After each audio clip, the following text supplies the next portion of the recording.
Good afternoon, ladies and gentlemen. My name is David Witten. I am the coordinator of keyboard studies here at Cali School of Music, and I'm also the chair of the International Committee for the Cali School. Now, today's topic is studying abroad. Now, you may be surprised about this topic, especially in these days of pandemic, which has gone on far longer than we wanted or expected. We're all waiting and hoping for a viable vaccine, and one day we will feel safe enough to travel and move about and even study abroad. So today's topic is actually about the future. Now I want to share screen for a moment.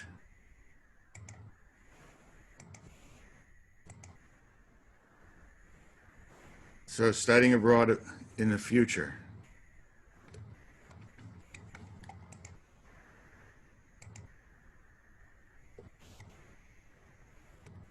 Now, I always like to think about the wonderful Greek historian Thucydides.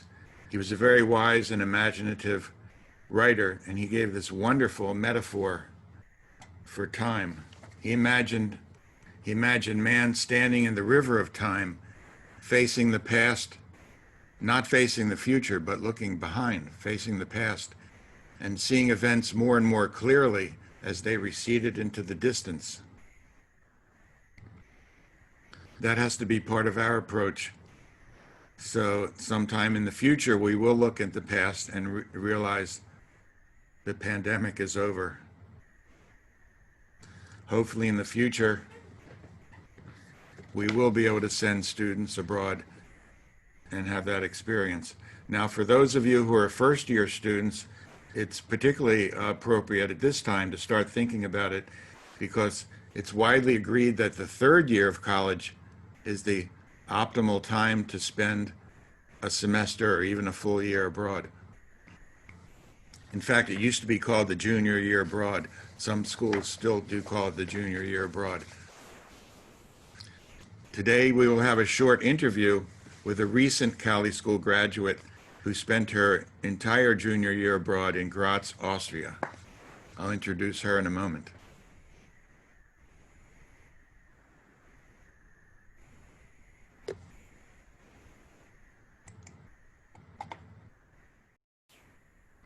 Okay, ladies and gentlemen, we're back now, and I have my special guest who I'm going to introduce right now.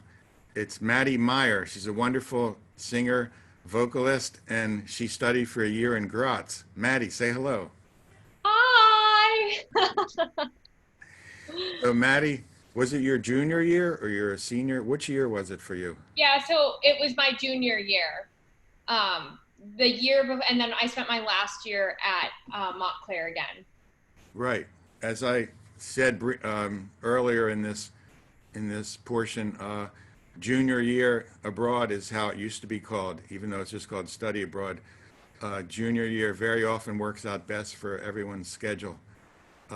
So Maddie, I'm going to share the screen, and we're going to see some photos that you will be familiar with because you took them, not this one.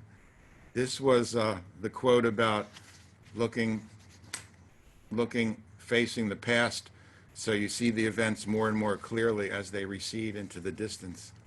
That's Thucydides. Oh.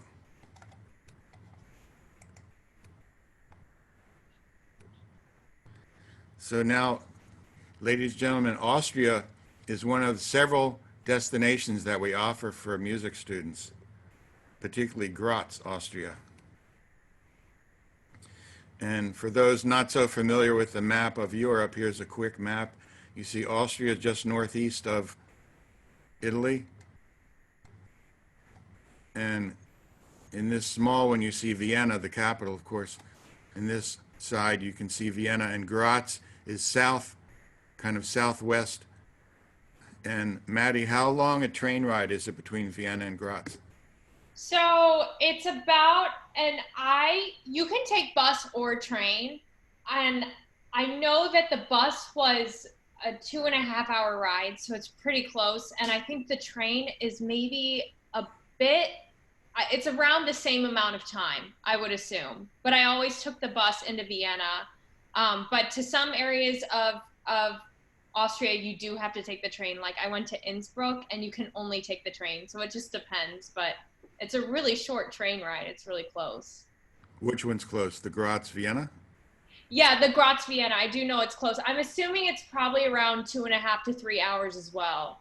Right. You can just do a day trip and come back the same day. Yeah. Great. Okay, now to get to Europe, to get to Austria, you need to fly there. Well, you could take a steamship, I suppose. But here's some details. If people are particularly interested, I can send them this in more detail. But it's a wonderful university. And actually Graz is a university town. There are several schools there. And here's a photo of the downtown, the open plaza. Is this pedestrian only, Maddie? Yeah, it's pedestrian only. No cars in this area. Only They only have the street cars going on either side. And then if you go up into the surrounding roads, it's all like cobblestone, and it's really beautiful. Great. So of course, Austria was the site of the famous story about the Trapp family, and there's Julie Andrews. Do you happen to know what mountains he's on? I don't. I do know it's like around Salzburg. And I know I watched an interview with her, and she actually mentioned when she filmed this exact scene, she had to do it multiple times. And they had helicopters flying around from the top filming her. It was crazy. Oh, that's cool. So, Yeah. so Maddie, are the hills really alive with the sound of music? I think they are. Good. In fact, here's again Julie Andrews. And what is this building? What is the location of this? So that's a cathedral. They have the actual gardens that you can visit, and it's a little building right next to the gardens, and I forget the name of the gardens actually, but that's where they filmed. It's in Salzburg, and that's where they filmed. Ah, it's in Salzburg. Yeah. So Maddie she wanted so much to live this. Here she is.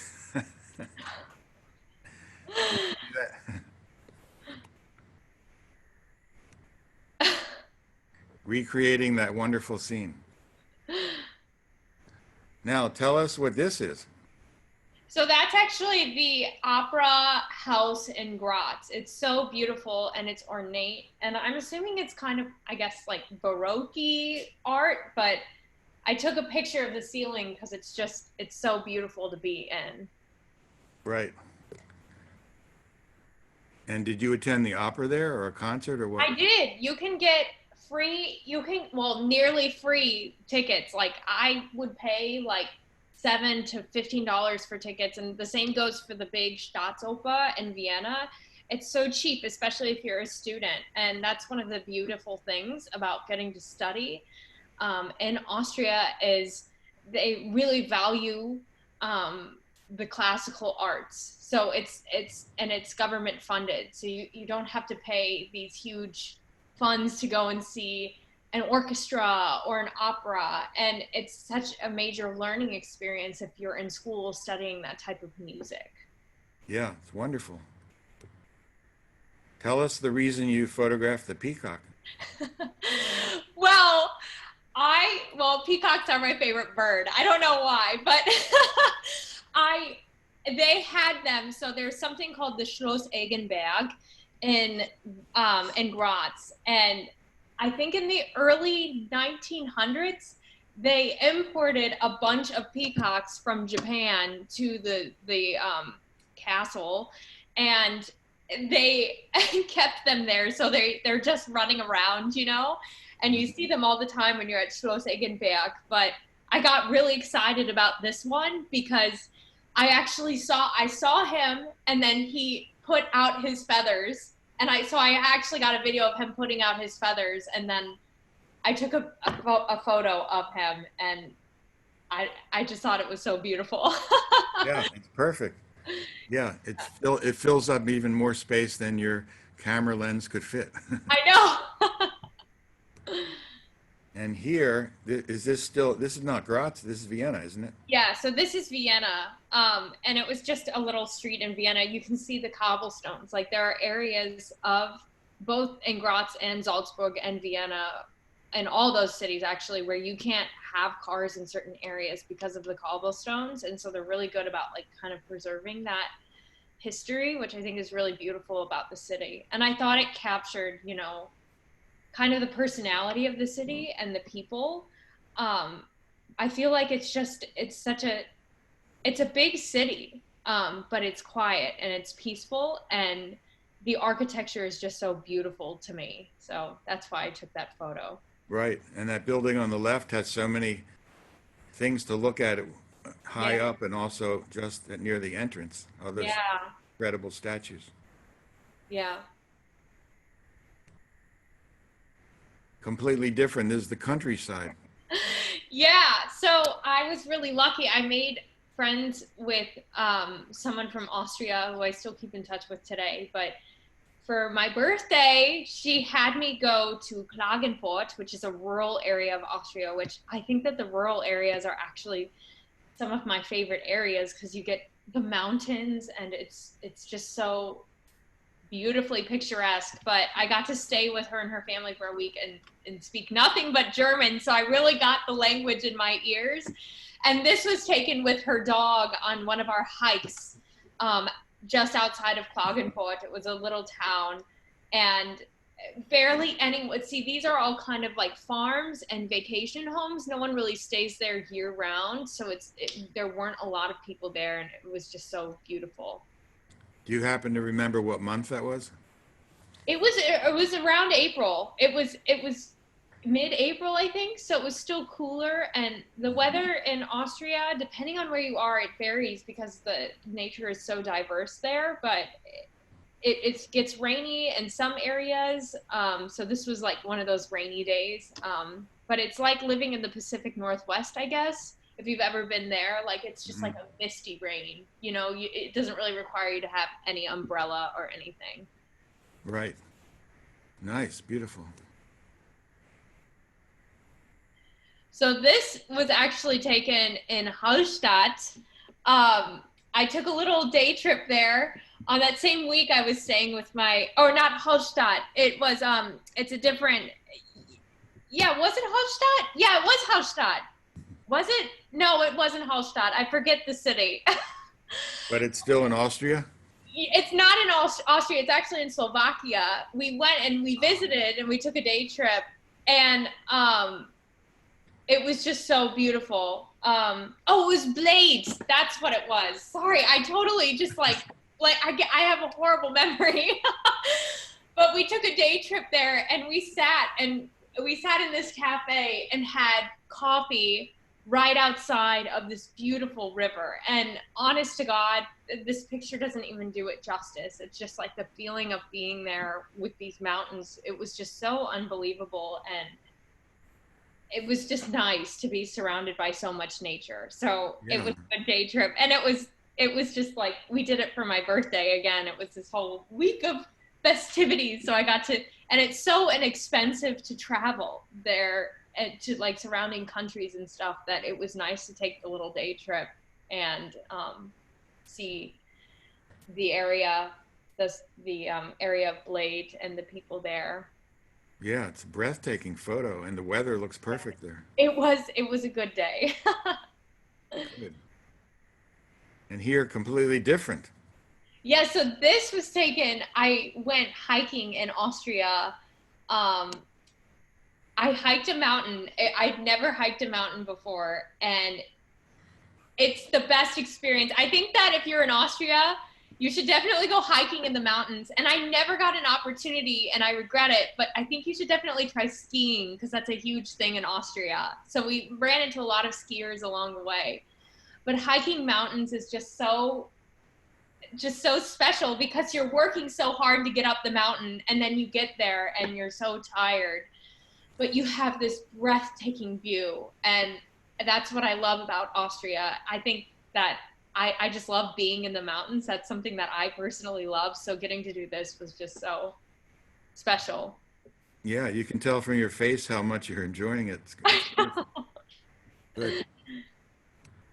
And then, is this from the same mountain? So yeah, it was from the same mountain. So you got all these different views. That was actually from a lower part of the mountain. You can tell I'm kind of looking up. But in the previous photo, I was higher, so I got more of a view of the mountains from like a level place. So I guess. But yeah, so this was at the same place, and you can see the tiny little villages. I don't know if you can see that, but if you look down, you can, those little white dots, those are actually small little different villages in Austria. You mean And when down you here? fly above Austria, you can actually see that there are so many tiny little Dorfs, like that's the word for village in German. And that's how it is in Austria, because Vienna is huge. And Graz is actually the second largest city. It's actually bigger than Salzburg, even though more people probably know about Salzburg, but they can't really build so many big cities in Austria because of the nature and because of the mountains. So they kind of have these little compact areas, where they can build tiny little towns. Right. And once you're fluent in German, you can just freely roam around and walk around, get your coffee. Mit Schlag oder Yeah. ohne. But it's yeah, it's really interesting too because of the history of Austria, all of the different cities, like you have a Viennese dialect of German, and then you have, a Graz dialect of German. And so it's interesting to hear that and to kind of wrap your brain around that. And I think in school, since I majored in German, we learned primarily Hochdeutsch. So getting to Austria at first, I was like, oh my God, I don't know this language. Now I'm used to it, but it's so fun to hear the different sounds.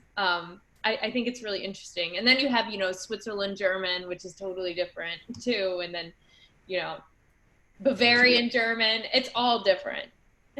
Yeah, on one of my long ago trips to Vienna, I actually went to theater to see a German production of My Fair Lady, and they did all the different accents, Hochdeutsch and Schweizerdeutsch and all the Viennese dialects. It's really fun. I know that like when you're singing German operetta, for example, because or Austrian operetta, it's so specific to Austria that they oftentimes want to cast people who do have that Austrian accent in the dialogue. It's really interesting. It's cool. Right. Cool. I think there's one more. This, do you remember where this photo is? Oh, so that is the Staatsoper in Vienna. Ah, Uh, the Vienna. Okay. yeah, so that's the huge opera house. And if you go to Graz, you have to go to Vienna multiple times, I would say. But Mhm. you have to go, and you have to go to the opera house. It's just so beautiful on the outside and in the inside.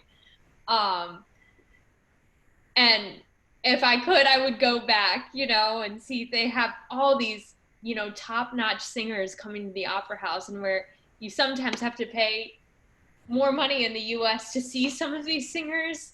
You can go to the opera house in Vienna and pay $7 for a ticket. And so I would just go into the city when there was an opera that I wanted to see or a singer that I wanted to see. Mhm. And I would pay $7 for a ticket and then just spend the night with a friend in Vienna. And it was so fun. And I think that in addition to getting that wonderful education at the conservatory, half of what I learned from studying abroad was through traveling and getting to go on little day trips like this. So I think that if you ever study abroad, really take that seriously and save your money. Travel is pretty inexpensive there. The trips are less expensive, but save your money to go and take trips like that because it's really worth it. And 2 years later, I'm just so grateful for that experience. And I learned so much and I grew so much as a person.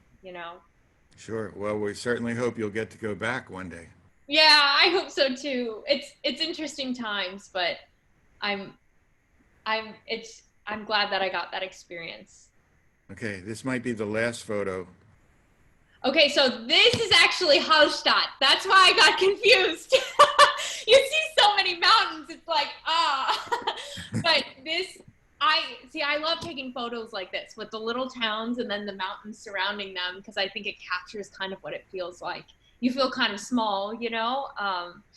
But so Hallstatt, you go and you can only take a train there, and then you get to the train station and you get a little ticket, and then you can only get into the city by taking a boat into the city. And it's so interesting. Yeah. It's wonderful, wonderful. Yeah, it's fun. Okay, thanks for explaining those photos. Tell us a little bit about the Sister City Scholarship. I know the connection of Montclair GRAZ was the very, very first Sister City connection going back to the 1950s. Yeah. So, the scholarship is basically because we have connections with GRAZ. We have, so in Austria, how it works is they have universities that specialize in certain things. So they have the technology university in Graz, they have the conservatory in Graz, and then they have the liberal arts university in Graz. And we have connections with all of those universities. So the scholarship, if you're a music student, you can apply for the scholarship. If you're doing anything in computer science, you can. And so when I applied, I not only had to apply for the scholarship, but then you have to audition for the conservatory. And so I had to write, to get the scholarship, a few essays, and obviously send in my transcript. And then I got called in for an interview. So then they have the interview portion. And then after the interview, you find out if you get the scholarship. And they award it to 2 people. And I was lucky enough to be one of those 2 people. And they really take care of the people in Austria who do get the scholarship. So when you get there, you get health insurance, and you get a special advisor who kind of shows you around and shows you, all the places, in the city. And you have like people that you can contact to help you if you have any, issues. And it's a really great scholarship. And I think that if you can, you should apply for it. Yeah, because it was really special. Yes, ladies and gentlemen, everyone, please apply. We can help you get the application. This currently things are kind of dormant, as you know, because of the pandemic, but hopefully that'll clear up and we will be able to send students again. So again, this is for the future, your airplane flight. You don't have to jump out of the plane. But there's my email address if anyone wants to ask questions or have particular issues they want to discuss about this. Okay, I'm going to stop sharing the screen for a moment. So thank you so much, Maddie. That was very informative, and your enthusiasm is priceless. Yay! Now, well, I'm happy to do it. great. Now, ladies and gentlemen, you're now going to see a video that we made about 2.5 years ago that was presented live in Leschwitz Theater, again, about the study abroad. There's a few little differences from 2.5 years ago, like the membership of the committee is a little different, and you will hear about 5 different countries, but it's only the first 3 that are currently viable, the most viable, and that those countries are Norway, it's Agder University in Kristiansand, Norway. Austria, the one that Maddie's been talking about, the Universität für Musik und Darstellende Kunst Graz. How was that? Did I get it? It was good. Yeah, you got it. And finally, Italy, also very active, Conservatorio di Musica Giuseppe Verdi, formerly called the Milan Conservatory. So you'll also hear about Hungary and Russia. Those are programs that are not currently active, but if you really, really want to go there, contact us. Okay, thank you very much, and keep watching. You're going to see the next video. Thanks very much. You.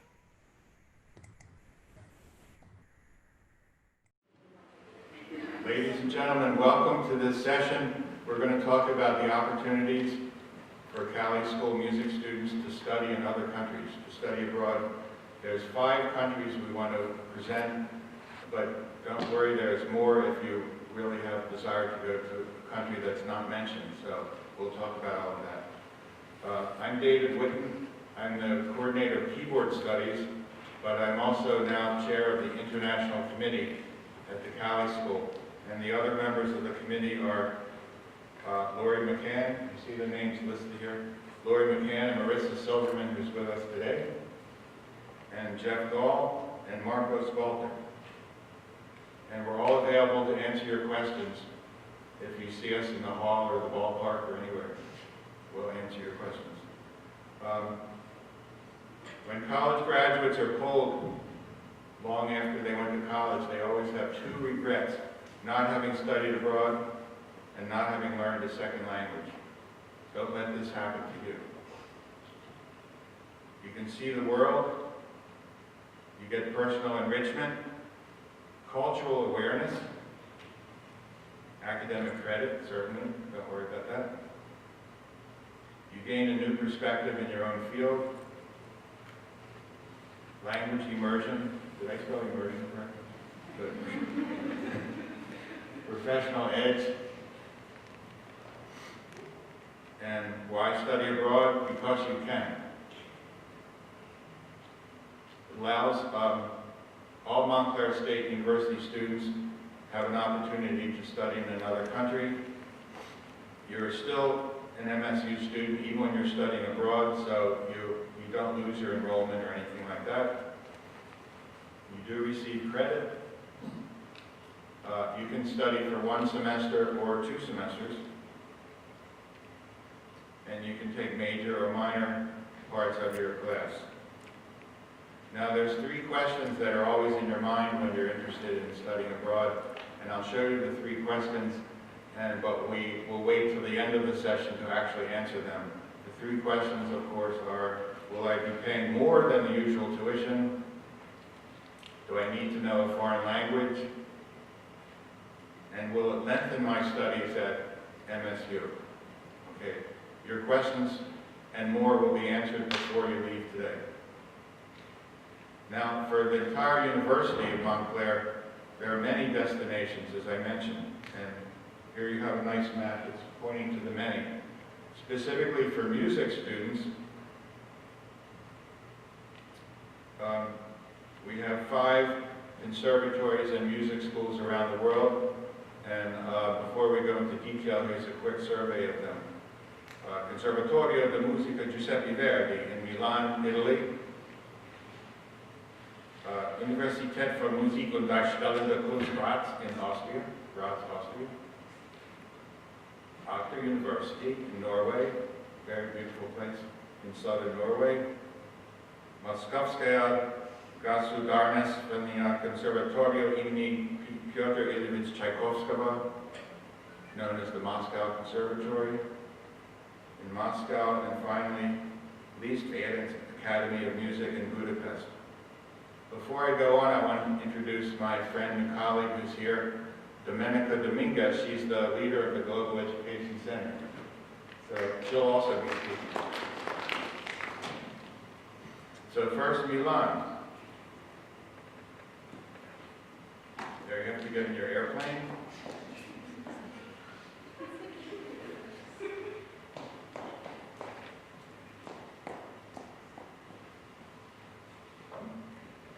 So Milan, as you may know, is in northern Italy.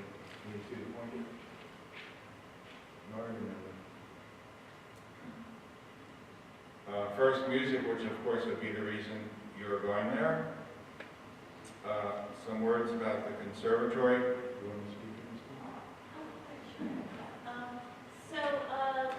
Montclair State University has an exchange agreement with the Milan Conservatory.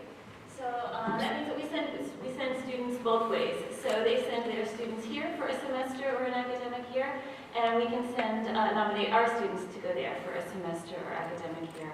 And I'll also point out in the audience now, Stefano, who is here from the Milan Conservatory, studying at Montclair State for a semester, studying electronic music, primarily?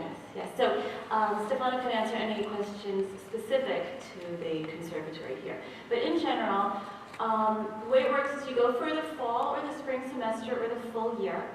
They're on a bit of a different academic calendar than we are.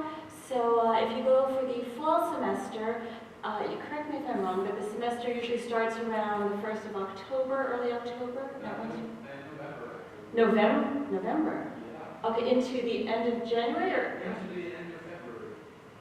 I was not aware of that, actually. Yeah, it's even later than. That's why it's difficult for our Yeah. students to do the first semester there, but certainly second semester is much more simple. Or for the full year, if you go for the full year. Otherwise, you wouldn't be back in time for the spring semester here. You should have some background in Italian in order to be nominated, but you don't have to be fluent or even highly proficient. Unless if your voice, you should have more, but otherwise, just some familiarity with Italian, enough to be able to get around. There are some Italian language courses available that you can take, but primarily, since it's a conservatory, you'll be focusing on your music performance while you're there. There's a list of areas where you can study, but the way it works and the way it's going to work with all of these institutions is once you decide where you think you want to go, you can go to their website, talk to your advisor, and start exploring the courses and the academic disciplines that are available. But really, unlike at Montclair State where you would just kind of get online and choose your courses, we would be working, your advisor would be working with the faculty there in your area to determine specific program for you, especially. Is there another piece of that? Yeah. Yeah, that's important. Details like where you will live, whether it's a dormitory or with a family or apartments, that can all be worked out on an individual basis. Here's actually the entrance of the conservatory in Milan, and on the left is the church. Say the name. Right. And here's the inside, the courtyard. It's very, very beautiful. And there's one tree. Now, another opportunity of living in Italy is you, as music students, you really, really learn the meaning of the word appoggiatura, which is the most expressive two-note event in music, as you know. It's the leaning note. And for example, if you go in any time in the subway car, you'll see non appoggiarsi, means don't lean. It's the same word. So lean, you lean on the bad note, you resolve to the good note. Here you see the danger, the real danger of leaning. And every 2 years they change the sign. I don't know why. This was the most definitively scary sign, but a few years later they did this one, where the guy doesn't look in danger at all of falling. It's just like hanging out. And 2 months ago I was there. I've been there several times, but 2 months ago I was there teaching the Taubman technique, a very safe way of playing piano. And that guy close to me in the red shirt, there's another, you can see him there. He looks remarkably like the actor Kiefer Sutherland. And I asked him, I said, do you know what Kiefer Sutherland is? And he didn't speak any English. So I explained, I showed him a picture. He said, yeah, people, when we got a translator, he said, yeah, people tell me I look like some American actor. But that, you may or may not meet him if you go. Now, this was a class by 2 Italian professors who came here 4 years ago. You see Massimiliano Baggio on the left, standing, and Cristina Frassini. They were both piano teachers. And the interesting fact about this is, now, 4 years later, Cristina Frassini is director of the entire conservatory. And Massimiliano Baggio is vice director of the whole conservatory. And the good news is he's coming here at middle of April and playing for the students with the Julius String Quartet. They're going to do Schumann Piano Quintet right here on the stage. It's the day after Easter, so you're all welcome to come hear them and also meet him. This was also a picture of they're talking to the students, Montclair students, 4 years ago. And at that time they did a recital at the Van Vleck house. They did 4 hands, and there you see their 4 hands. 4-hand music. In Milan also you'll be overwhelmed by the architecture. There's the famous Cathedral Duomo di Milano. And in this picture you can't see the doors, but if you get really close to the doors, you see these amazing, intricate, beautiful sculptures of various religious scenes. And of course, Italy, the food. Okay, pasta. The best you can possibly imagine. There are no words to describe how good it is. And also chocolate, chocolate. And of course, one of the most famous chocolates of Italy is the Nutella, where you see everywhere. Even in the hotel, you have a Nutella pump. You can just keep pumping as much as you want. And of course, gelato. Every flavor you can imagine and even more. That's all available to you. Fashion, yes. Milan, of all of Italy, Milan's the capital of fashion. So a lot of shopping going on.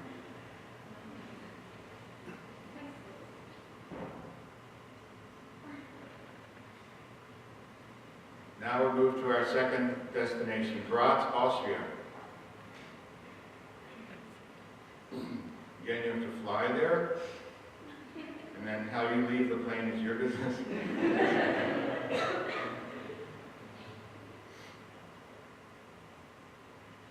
So GRAZ is one of the smaller cities in Austria. It's on the, can you see this pointer?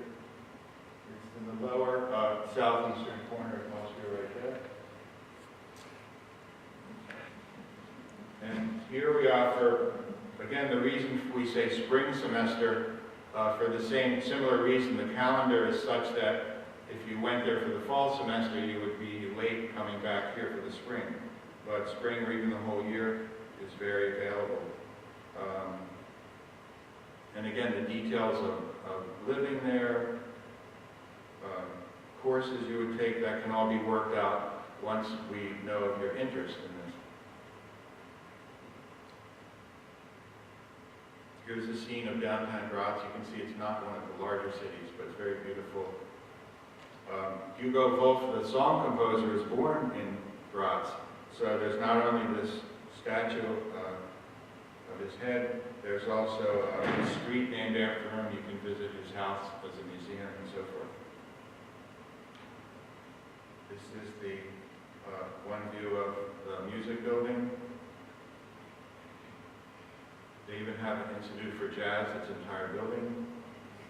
And a modern building, not only the old traditional, but this very modern building for new music. Here's their electronic music studio. Opera. And this is the woman you see standing in white sweater. That's Sandra Tamam. She's a professor here during the spring semester currently, and she teaches special piano techniques of the Taubman piano approach. And she went to GRAZ for 5 days just last April, and did presentations for the students there.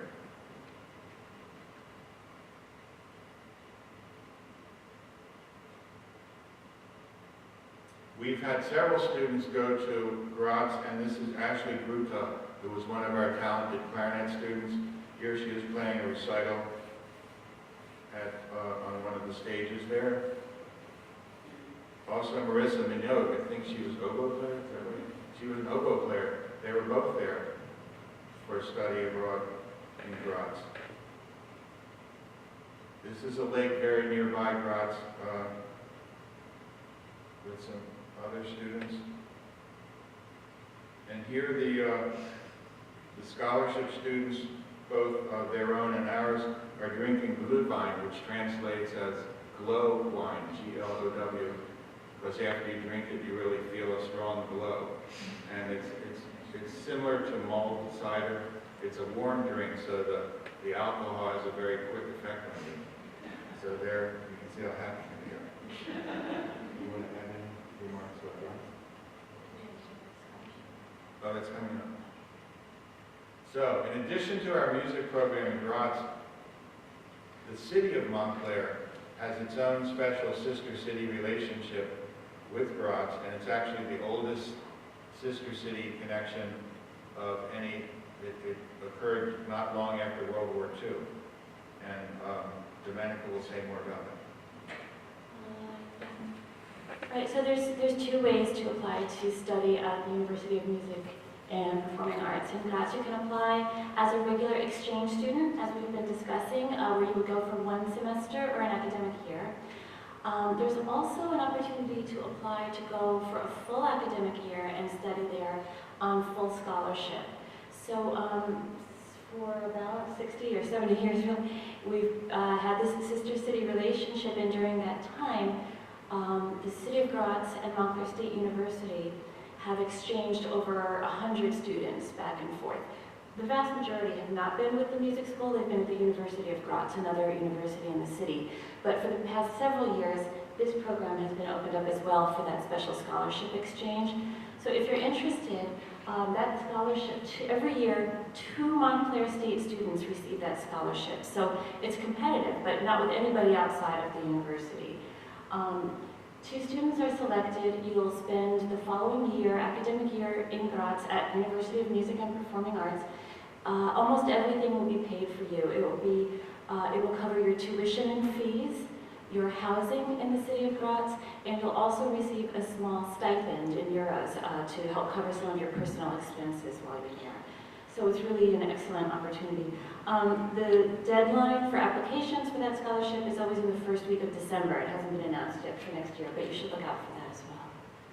Yes, it's a very generous scholarship, very wonderful opportunity, and you'd be surprised how, in the last years, how many music students have received it. So don't be afraid or bashful about applying.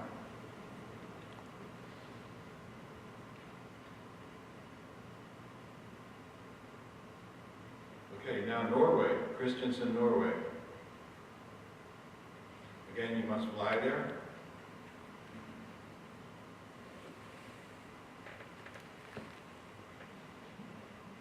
People think of Norway as very distant and cold and snowy.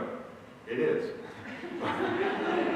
But this particular university is at the very, very southern tip of Norway. You can see right, this is an old school pointer. It's not laser, it's a battery operated. I'm not sure if you can see. But the very bottom, the lowest Kristiansand, the very bottom. So it does have a more moderate climate, not unlike New England, North America, actually.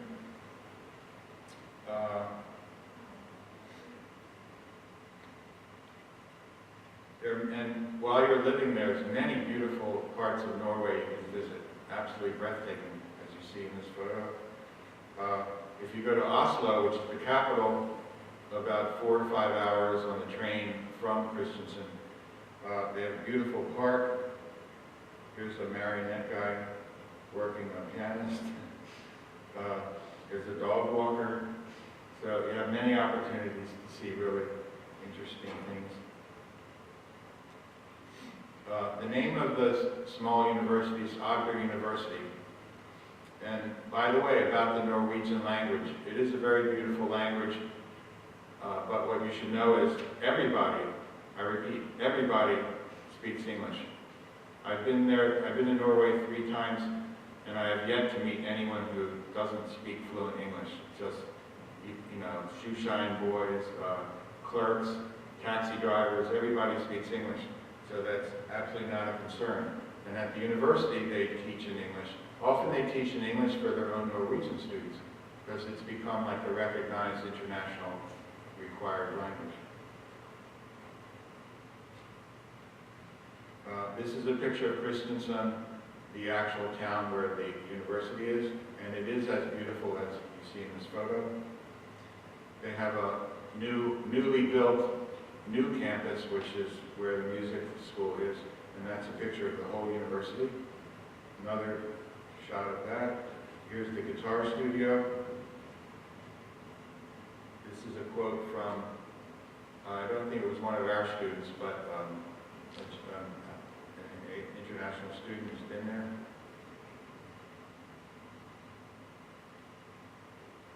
Here's a group of random students at the university. One thing you will notice, they tend to be tall. I don't consider myself short, but among the students I've taught there, they're all a bit taller than me. So it's just an interesting fact. And there's towards sunset.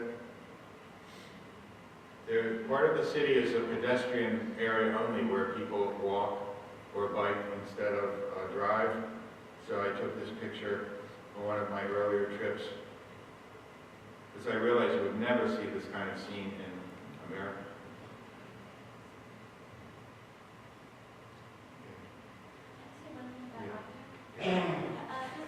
Unlike the other institutions that we're talking about, AUSTRIA University is a full comprehensive university, not just a conservatory. So it's just something to keep in mind if you want to go abroad for the semester and maybe in addition to taking, or for a year, in addition to taking your music major requirements, you'll also have access to take and fulfill gen ed requirements or other kinds of requirements that you might not in some of the conservatories. So there's different options there. Yeah, for example, they have a survey of Scandinavian history, and it's taught in English, and you'll learn a lot not only about Norway, but about the whole area, the 5 countries of Scandinavia. Moscow. Now, the next 2 cities are not so active these years, the last few years, but they're still available, but I do want to present them. Moscow, Russia.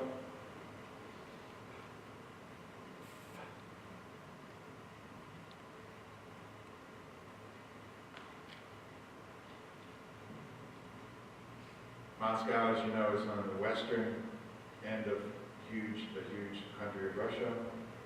A few years ago, Dr. Heather Buchanan took our choir there. I don't know if you knew that. It's probably before your time. And you can see her on the right-hand side of the group. That's our choir. You recognize some of the students? And the upper photo on the right is the Great Hall of the Moscow Conservatory. And the lower is St. Basil's Cathedral, which is always everyone's favorite object of photography. It's right in Red Square, very beautiful. Again, part of the program there, you would learn not only your instrument, but you would learn some Russian language, you would learn about Russian culture. The very first year we created this program, we sent 5 students, and Professor Mark Packman went with them for the first week to get things smoothed out. And they really had a good time. Some of the photos are sent to me by those students who went for the first time. This is a picture from the Moscow Zoo.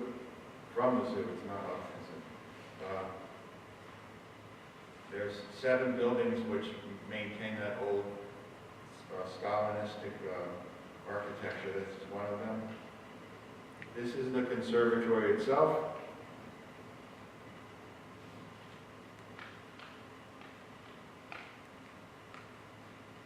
This was a random lady selling magazines on the street, but I liked her face a lot. It's the closest she ever came to smiling.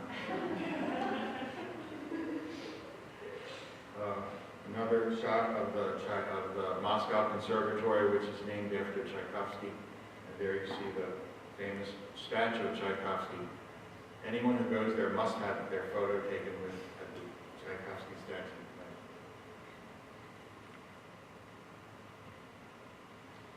There are dormitories there, and this is a picture the student sent me from the window of the dormitory. And believe it or not, the dormitories do have pianos in them.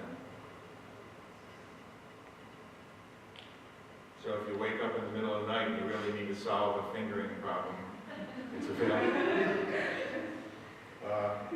This was about 14 years ago, a concert we gave at Sviatoslav Richter's apartment, which is now a museum. So there you see me in the center, and to the right is Professor Mark Packman, and on the extreme right is Jeff Gold, Professor Jeffrey Gold. And in the back on the wall, that beautiful painting was actually done by Richter. He was not only a great pianist, but he was a very gifted painter, and you see the apartment is filled with lots of his own paintings. This is in a park at sunset, very beautiful sky. You want to say anything about Russia?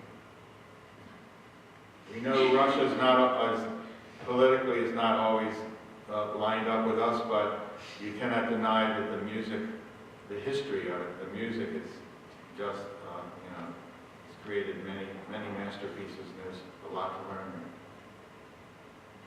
The fifth school, also, we don't have any current students in Budapest, but we do have our own Anita Balázs, the cellist who's here. Maybe some of you know her. She's from Budapest.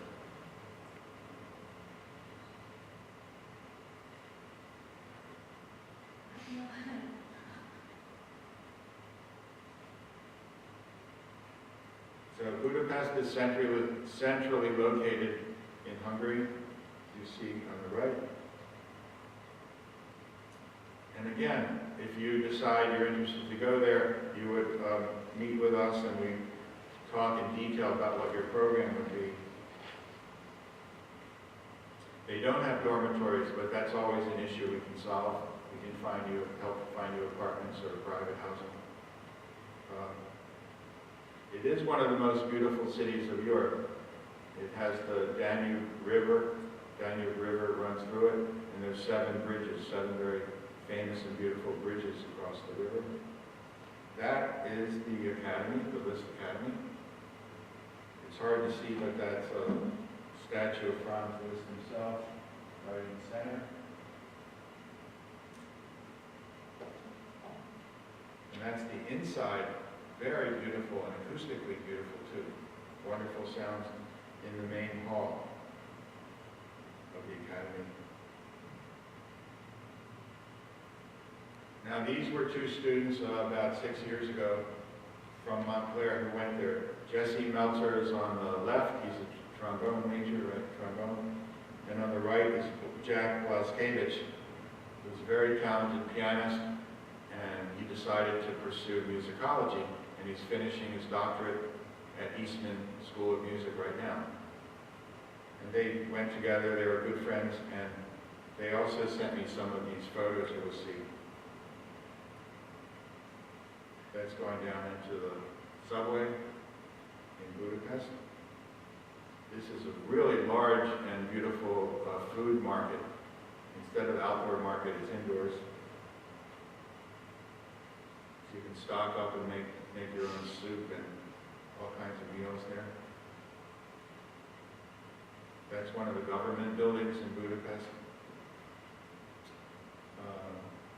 This was actually on one of their side trips to a smaller town. Debrecen, I think, is the 2nd largest city in Hungary. And that's in Debrecen, one of the parks and government buildings.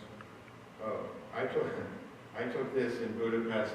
I was just walking on the street minding my own business, and I suddenly saw this bear in one of the windows behind bars, of course. And I was so curious, I overcame any curiosity and just knocked on the door. And this woman answered the door, and behind her she had like dozens and dozens of bears. She had panda bears and Pooh bears. And she didn't speak one word of English, and my Hungarian really doesn't exist. I couldn't speak Hungarian, but she was so friendly, and I figured out that she packages these and sends them out mail order. So all the bears were wrapped in plastic, which is kind of frightening in its own way. But who knows, if you go there, maybe you also have opportunity to meet her. Okay? So now that you're all ready, how do you get started? Yes. So first of all, talk to your teacher or your advisor. And do it in advance, even if some of you are freshmen. Junior year is optimum for studying abroad, but it could be your sophomore year or even senior. Meet with Domenica Dominguez, who's right here, and she will work out. Okay, but what's important as an action step, what you really need to do is get references already. Start getting reference letters from your studio teacher, from your coordinator of your instrument or academic advisor, major ensemble director if you're in the band or orchestra or choir, and have them submit the letters to me or one of the other members of the international committee. Okay?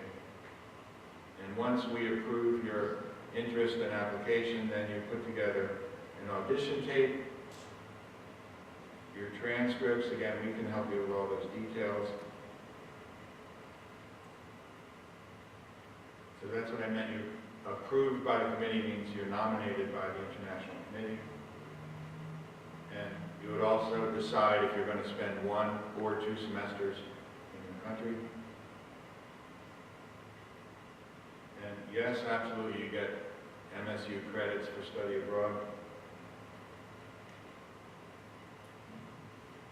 You want to mention anything I'll talk a little about paying. Right? So the first 3 programs that we talked about, Milan and GRAZ and KRISTIANSAND in Norway, all 3 of those are exchange programs. So what that means for you is once you are accepted to go, nominated by us and accepted at the school, as Professor Witten mentioned, you'll be dual enrolled during that semester. You maintain your enrollment here at Montclair State and you're enrolled at the university. You pay Montclair State tuition and fees. So you won't be charged any tuition and fees at the host institution. You just pay whatever you normally pay during a semester here. So if you get any kind of financial aid at all, federal aid, state aid, or grants or scholarships from Montclair State, all of those will apply to the program. The last 2 that we talked about in Russia and Hungary, structured a little bit differently. You'd still be enrolled here during the semester that you're abroad, but we will not charge you tuition and fees. They charge you whatever they charge for students who are coming in. But typically, it's about the same or less than what you pay for a semester here. So either way, the cost shouldn't be too much more. Right. And just to clarify, you do not pay 2 tuitions. You only pay the Montclair tuition. You do not pay an additional tuition at the school that you're visiting.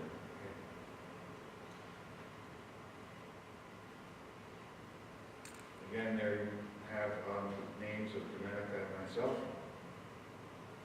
Now we can answer your 3 questions. Will I be paying more than the usual tuition? No. Okay. You will have to pay to get there, the airfare. You will pay for living there, but hey, here you have to also pay for living here. So you pay for living, you pay for food, but that will happen wherever you are. Do I need to know foreign language?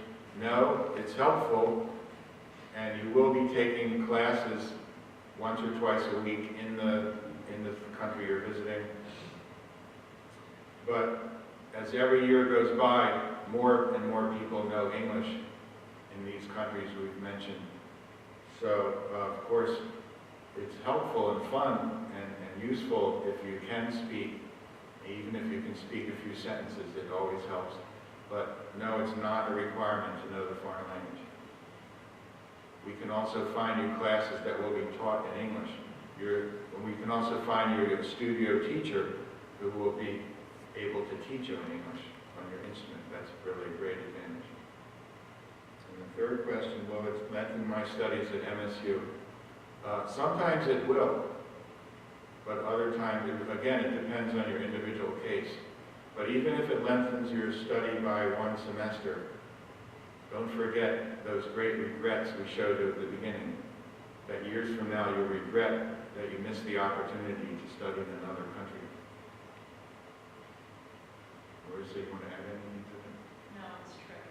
That's my one regret from undergrad, that I didn't study abroad.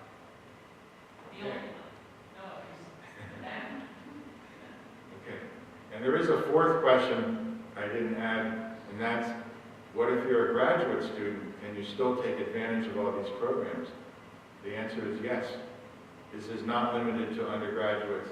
Graduate students, we can work out what you want to take, what country you want to go to.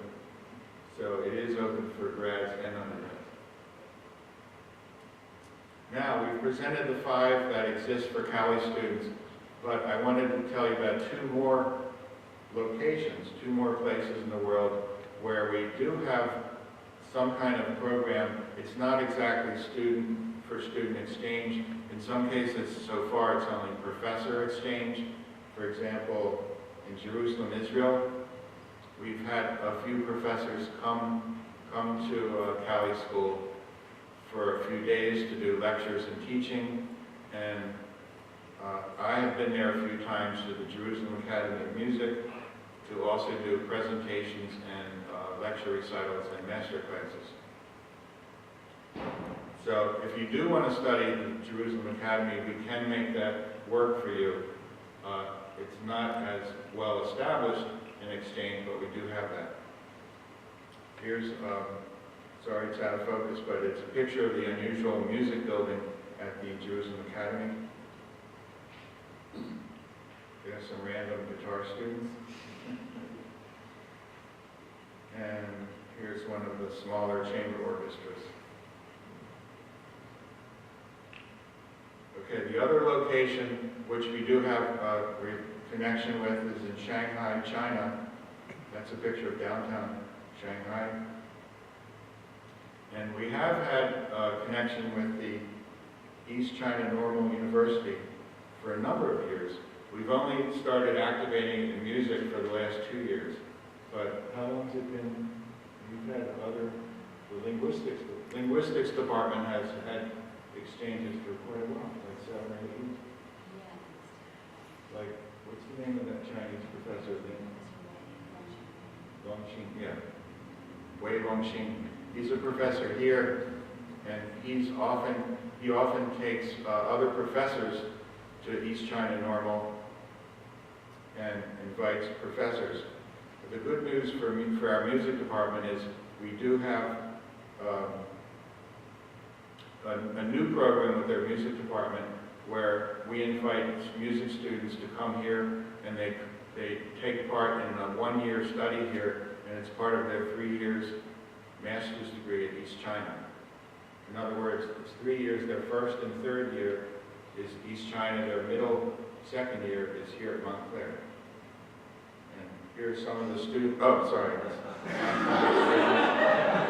Here's some of the students, and here's some of our current students. 4 of the 5 students are in this picture. And we certainly welcome more of them to come. Now, if you're a Montclair student and you do desire to go to East China, I'm sure we can work that out. Okay. So welcome to the end of our presentation, and we would like to hear your questions.